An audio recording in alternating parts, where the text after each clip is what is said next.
আসসালামু আলাইকুম। আজকে আমি রান্না করব কাঁঠালের বিচি দিয়ে লট্টে শুটকি।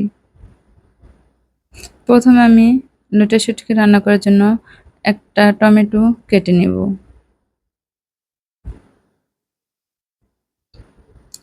টমেটো কাটা হয়ে গেলে আমি কেটে নেব লট্টে শুটকি।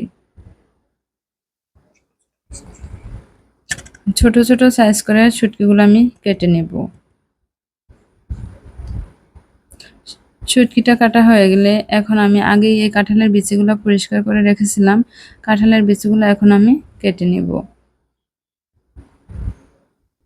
ছোট ছোট টুকরা করে আমি এগুলা কেটে নিয়েছি। এখন আমি কেটে নেব পেঁয়াজ। পেঁয়াজটা আমি কুচি করে কেটে নেব। পেঁয়াজটা কাটা হয়ে গেছে। এখন আমি শুটকিতে দেওয়ার জন্য কিছু পরিমাণ ধনিয়া পাতা কুচি করে নেব।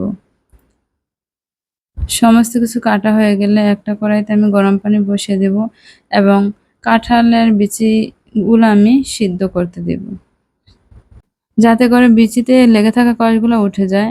এখন আমি একটা কড়াইতে করে শুটকিগুলা ভেজে নিব এবং পরিষ্কার করে নিব। এখন আমি একটা কড়াইতে তেল দিয়ে দেব।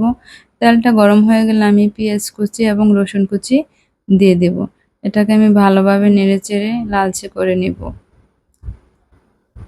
পেঁয়াজ কুচি হয়ে গেলে এতে আমি দিয়ে দেব ১ চা চামচ হলুদের গুঁড়া, ১ চা চামচ মরিচের গুঁড়া, ১ চা চামচ ধনিয়া গুঁড়া। এটাকে আমি ভালোভাবে নেড়েচেড়ে নিব এবং হালকা পানি দিয়ে দেব।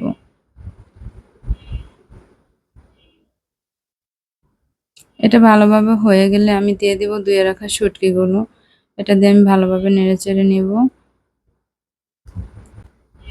এখন আমি পরিমাণ মতো লবণ দিয়ে দেব এবং কিছু কাঁচামরিচ দিয়ে দেব।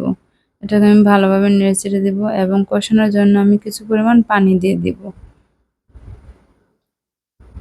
ভালোভাবে নেড়েচেড়ে নিব এবং এখন আমি দিয়ে দিব টমেটো কুচি।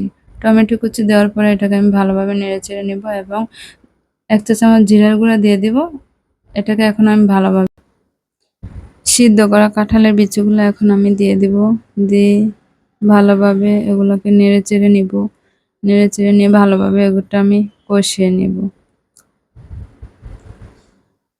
ঢাকনা দিয়ে আমি ঢেকে দেব এবং ভালোভাবে কষানো হয়ে গেছে। এখন আমি পরিমাণ মতো পানি দিয়ে দিব। একটা বাটিতে আমি লেবুর রস চিপে নিব। তরকারিটা যখন ভালোভাবে হয়ে আসবে তখন আমি এই চিপে রাখা লেবুর রসটা তরকারিতে দিয়ে দেব। আমার তরকারিটা প্রায় হয়ে এসেছে। এখন আমি নেড়েচেড়ে নিব। হয়ে গেল আমাদের মজাদার লট্টে শুটকির রেসিপি।